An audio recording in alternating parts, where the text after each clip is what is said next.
Welcome to the Trail Running Briefing, the podcast for trail runners who want to understand their training and run better. Each week, one clear idea to help you train smarter, stay durable, and perform when it matters.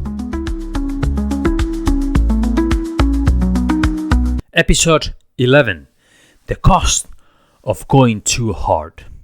Have you ever finished a session feeling smashed and thought, good, that must mean it worked? A lot of runners still believe that if training feels brutally hard, it must be better. But the problem is this: going too hard too often doesn't just make training more difficult, it changes what the session costs you, how long you need to recover, and how much quality you can bring to the rest of the week. And that's where a lot of runners get stuck. They are working hard, but not actually moving forward.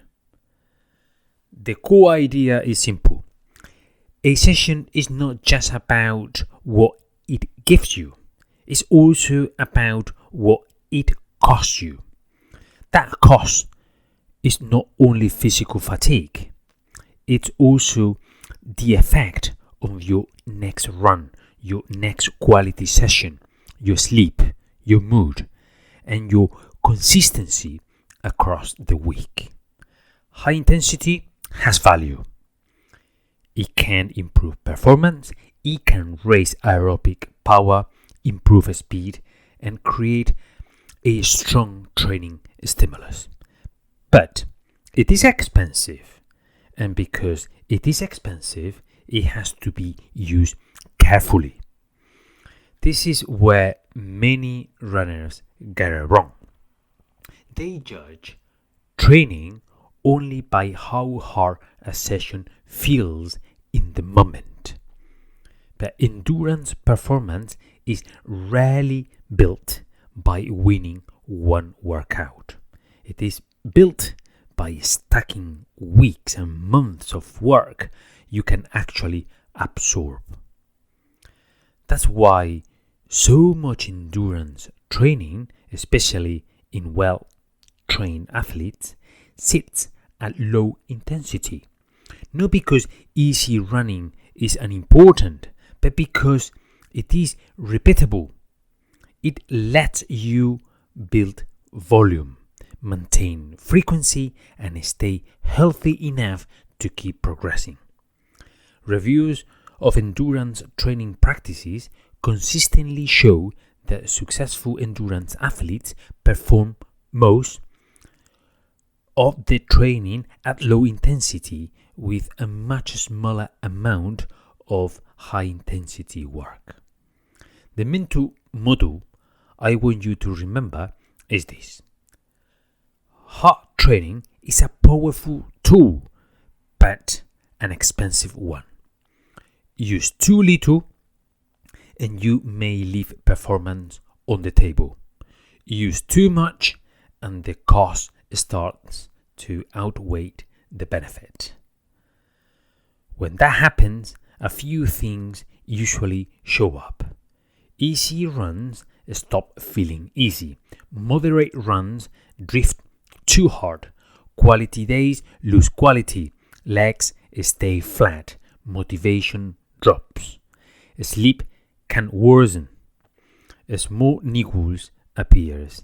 And sometimes the athlete think the answer is to push even harder, when the real issue is that they are already carrying too much fatigue. Excessive load without enough recovery has long been linked with maladaptation, poorer performance, and higher injury or illness risk. So the question is not, can you train hard? It is, can you recover from it well enough to keep training well? Because in endurance sport, the goal is not to prove fitness in training. The goal is to build it. What do people usually get wrong? First, they turned too many sessions into grey zone effort. Not easy enough to recover well, not hard enough to truly target top-end adaptations. Just hard enough to create lingering fatigue.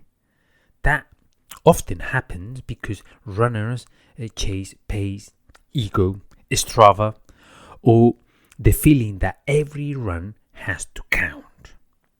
Second, they confuse soreness and exhaustion with progress. A session that leaves you wrecked is not automatically a good session. Sometimes it is just a session with a bad cost to benefit ratio. Third, they forget that intensity does not live in isolation.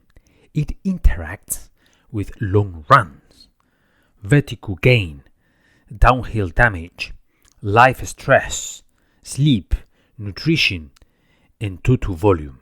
A hard session in a fresh week is very different from that same session placed on tired legs after poor sleep during a heavy block. So what should runners do instead? Start by protecting your easy days. Easy running should feel controlled, conversational, and sustainable. Its job is not to impress you. Its job is to support the whole training system. Then, be selective with intensity. Give the hard sessions a clear purpose. Maybe one is threshold focus. Maybe one is VO2 oriented.